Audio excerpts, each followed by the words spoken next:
Welcome to the show. My name is Bob Keel, and you are watching Story of the Song, where I tell you the stories of how I wrote the songs that made up Emmitt Kellar's catalog from the years 2004-ish to 2010.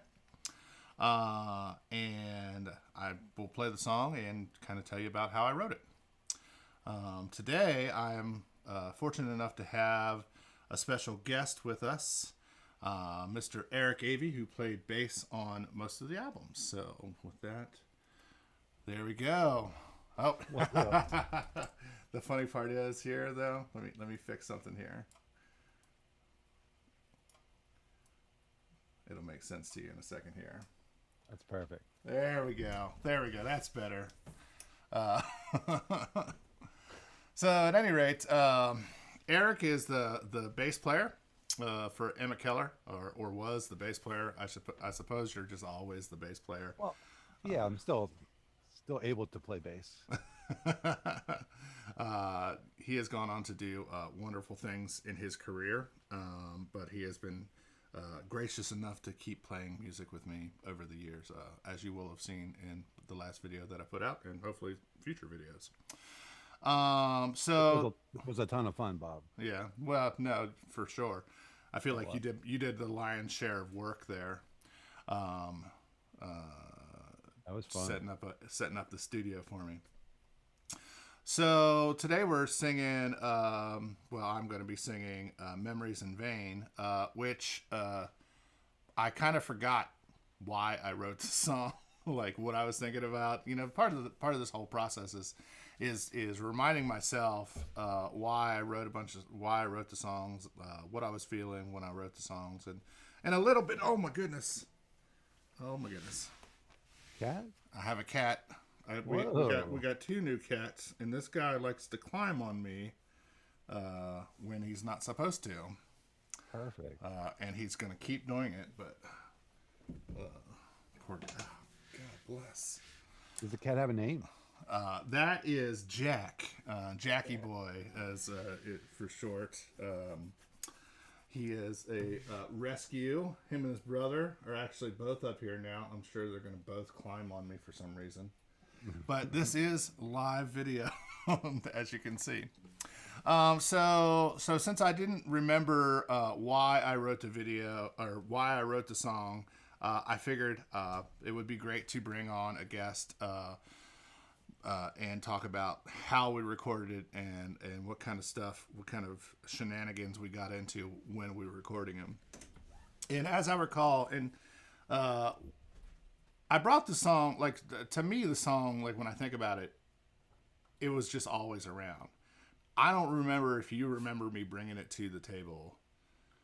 I do, because it was one of your... I was thinking about this today. It was a little bit difficult because there's 3 key changes in it. Yeah. And, it goes from F sharp to D and then to G at some point. So it was a little complex for me at the beginning. And just getting to know someone's original songs, because that was early on. I feel like that was one of the earlier Emmitt Kellar tunes. Oh, for sure. I mean, it wasn't quite... Part of me thinks that it had to have been written after our EP. I don't know if you remember that, because the EP had Hero,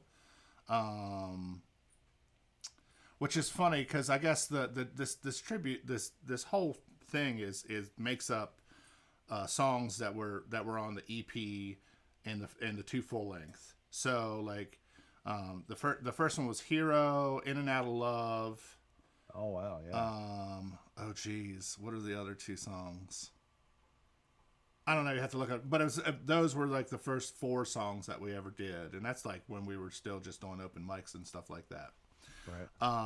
And then so it must be in between. So it's in between 2004 and 2005, which would imply to me that I didn't write it until after that, because I feel like it's a better song than some of those songs that were on the EP, but I don't know.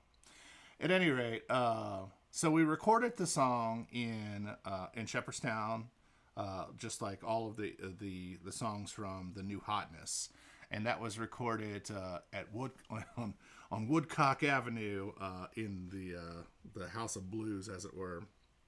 And so it was just this rancher that, and I think I've talked about this before in previous videos, but we had all set up in each room in the house. And this was like before webcams and like closed circuit TVs being like affordable to the masses. I mean, I barely had enough money to have like the mics and Headphones. cables. Yeah, even headphones. I think we were all. I bought a headphone mixer. Yeah. And we had all like bought these really long headphone extension cables. And those are Radio Shack days. Oh yeah. I feel like that's where I got my extension. That's almost certainly where I would have gotten. I don't think I would have been fancy enough to order it. Right. And then so like that was like the issue was just everybody was in a different room and we all had to kind of either yell. And I think, Dave Frankowick was the one that was actually running the board and stuff like that and going back and forth. So like you were in the control room, which was the living room.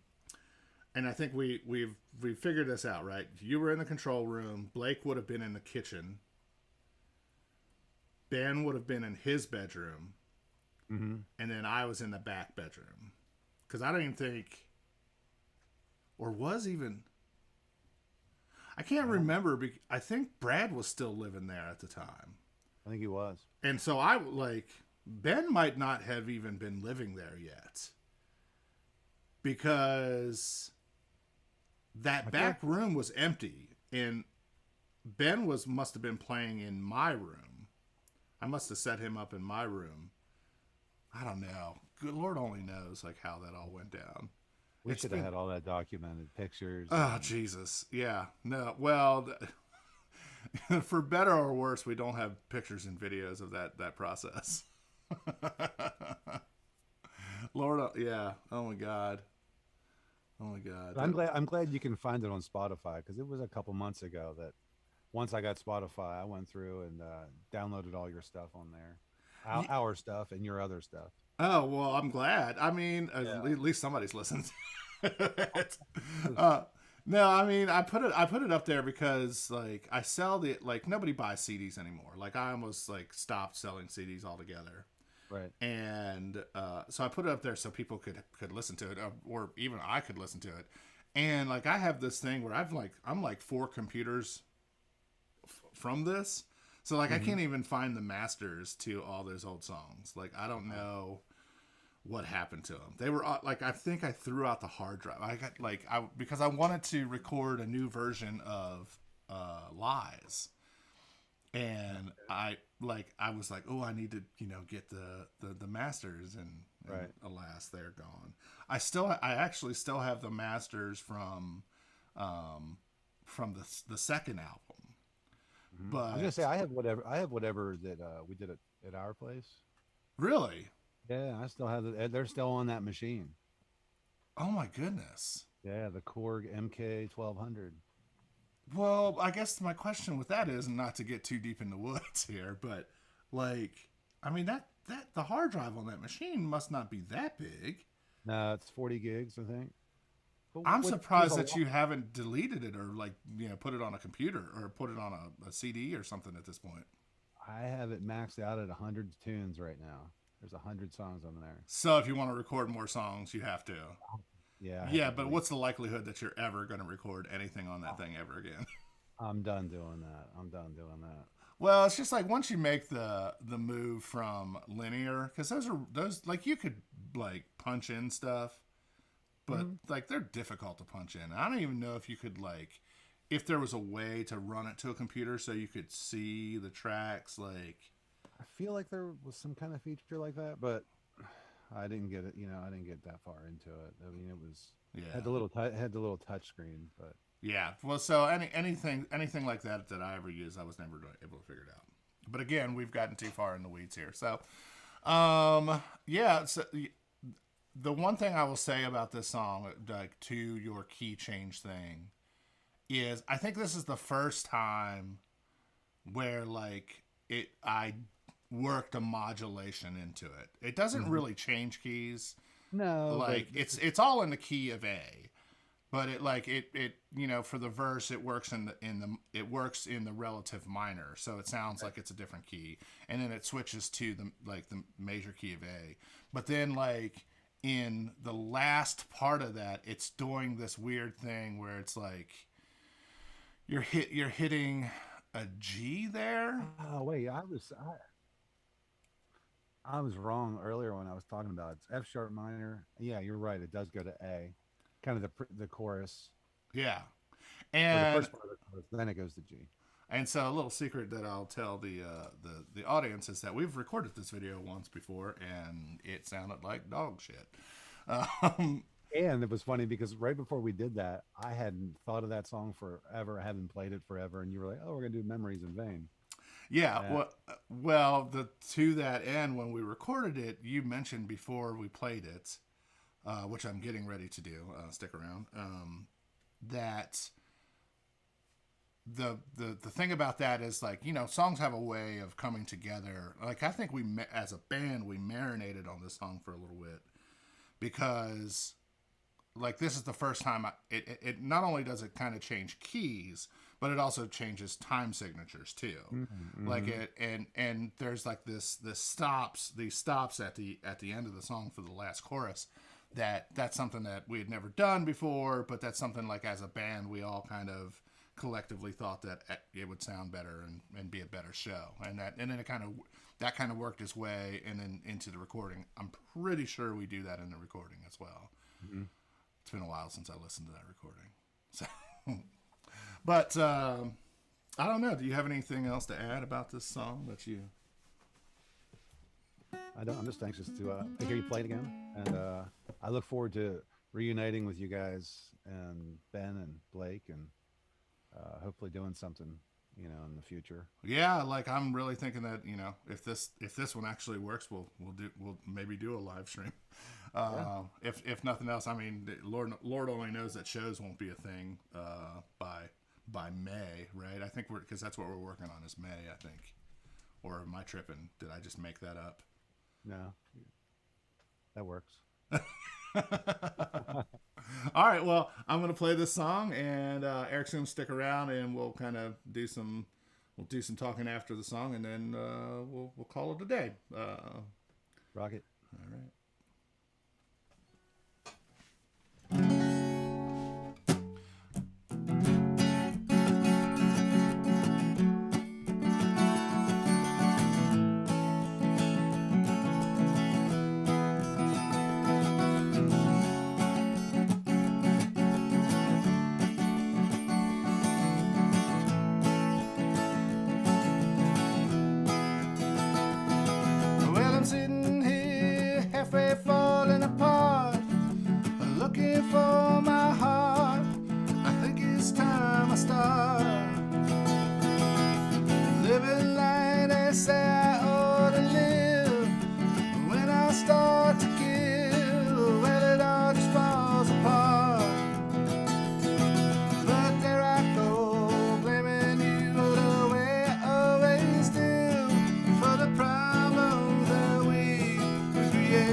think my camera froze, which is super annoying.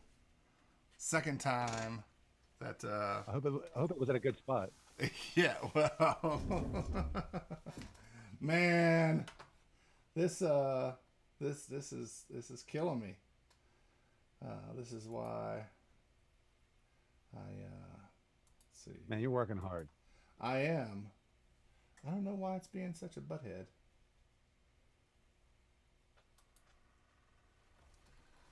You know, Are we froze? Are we done? oh, that's weird. That shouldn't have happened. No, we're not done. You're not done. I'm not done with you, Eric. Let's see. The question is, are we live? We are, in fact, live. It's just that I'm having problems with the screen. So are you froze or my froze or? My stuff is frozen. It'll It's pop. just me. It'll pop up. Yeah. Go figure. Like the X factor, like, which is you like piping in the Zoom call in here is working perfectly, but for whatever reason, this It all froze up. yeah, I don't know what's going on here. Let's try this one more time. This was collectively when people were watching it. This is when everybody said, "Okay, click off." Yeah.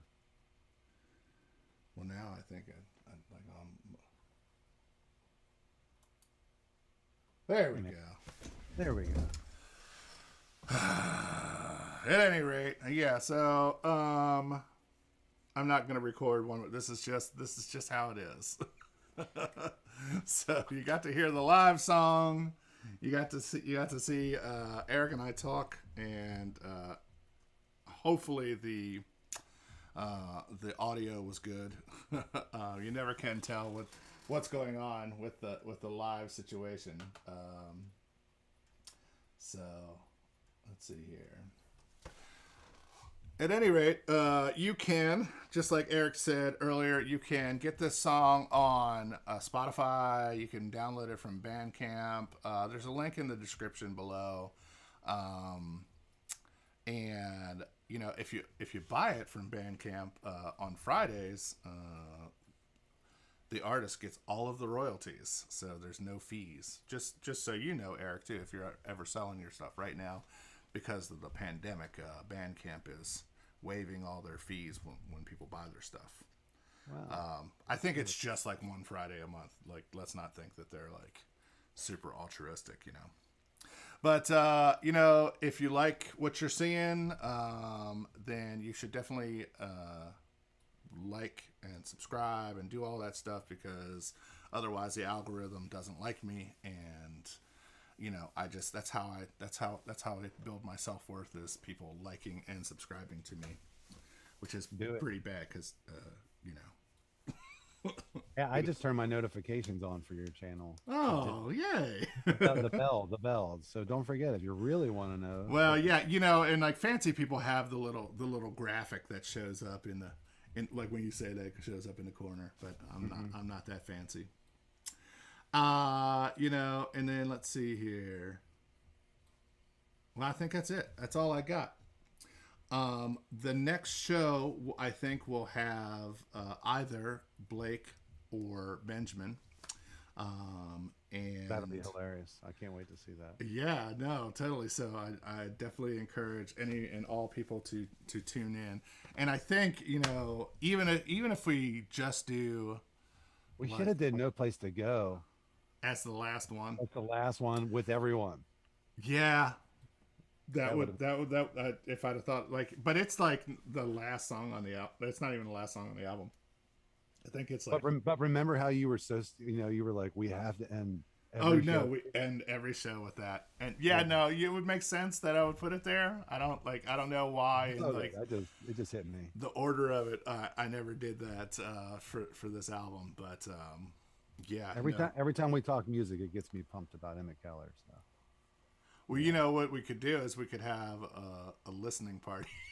Like listen to this, like all listen to it and just crack, like it'll be like the DVD commentary, on these songs. So with you, me, and Blake and Eric, and actually we could even pipe in Adam Meisterhans.